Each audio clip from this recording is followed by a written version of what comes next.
12 uždavinio paveiksle pavaizduoti du skrituliai ir stačiakampis, kurie sutalpinti į tokį stačiakampį, kurio aukštis čia 16 cm, ne aukštis, o plotis, o ilgis 31,4 cm.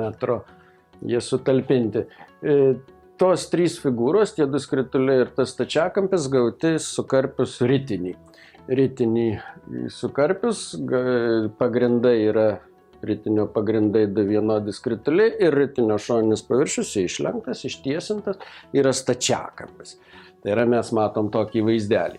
Žinom, kad aukštis šio stačiakampio, į kurį sutalpintos tos trys figūros, yra 16 cm, ilgis 31,4 cm. Prašo apskaičiuoti to ritinio pagrindo plotą. Tai yra vieno skritulio plotą. Žinomas, ką matom iš brėžinio, matom, kad tos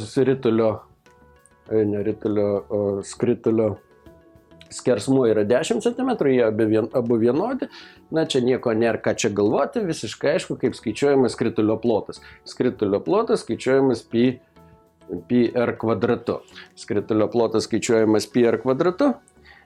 Koks mūsų r? Kadangi skersmuo yra d, skersmuo mūsų d yra 10 cm, tai spindulys r bus dvigubai mažesnis už skersmenį, tai yra 5 cm. Čia nebūtina rodyti kažkokių tai ten labai ypatingų skaičiavimų, bet tiesiog parašyti, kad skritulio plotas arba vieno pagrindo plotas yra πr kvadratu 25π ir prašo mūsų paimti ir apskaičiuoti ploto reikšmę vietoj π imant 3,14. Vietoj π imant 3,14, šiaip tai yra apytikslė reikšmė, bet kadangi mūsų prašo vietoj π imti 3,14, laikyti, kad π lygu 3,14, tai reikia teisingai padauginti 25 iš 3,14 ir gauti tą teisingą atsakymą, kuris yra 78,5 kotokių kvadratinių centimetrų. Duomenys centimetrais, tai ir atsakymą rašant reikia į tai atsižvelgti. Tai yra plotas matuojamas kvadratiniais vienetais. Tai jeigu čia centimetrai, tai plotas kvadratiniai centimetrai. Pirmo punkto atsakymas 78,5 kvadratinio centimetro yra toks yra vieno pagrindo plotas.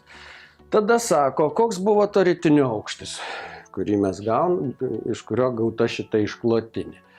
Na, pirmas dalykas, kuris man šauna į galvą, na, ar viskas čia tvarkoj, ar taip gali būti, ar tokia išklotinė egzistuoja. Nes stačiakampį galima susukti į ritinį dviem būdais. Per šią kraštinę, tai toks siauras ilgas bus, arba taip, tai jisai bus platus ir žemas.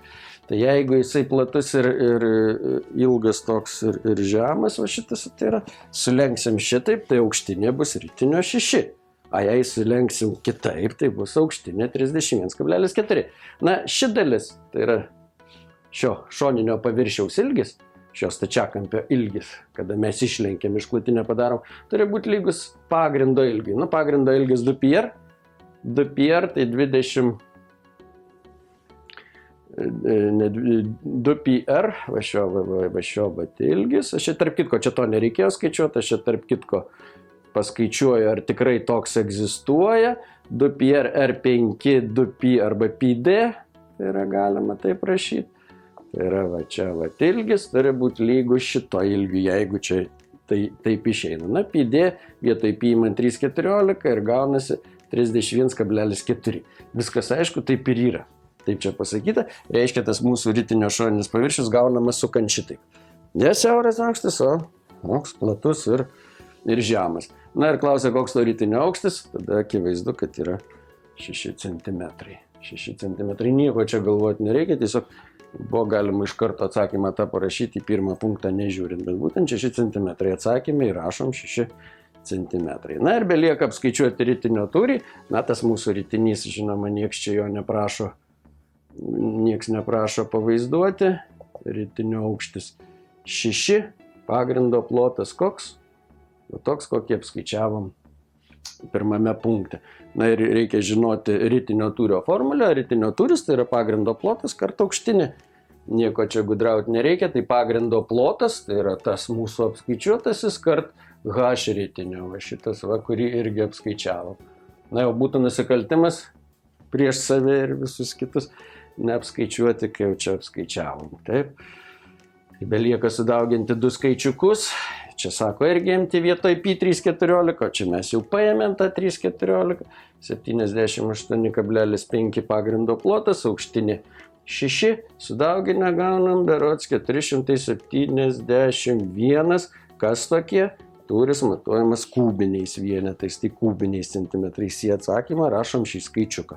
Na, toks visiškai lengvutis uždavinys, vertas jūsų visų taškų.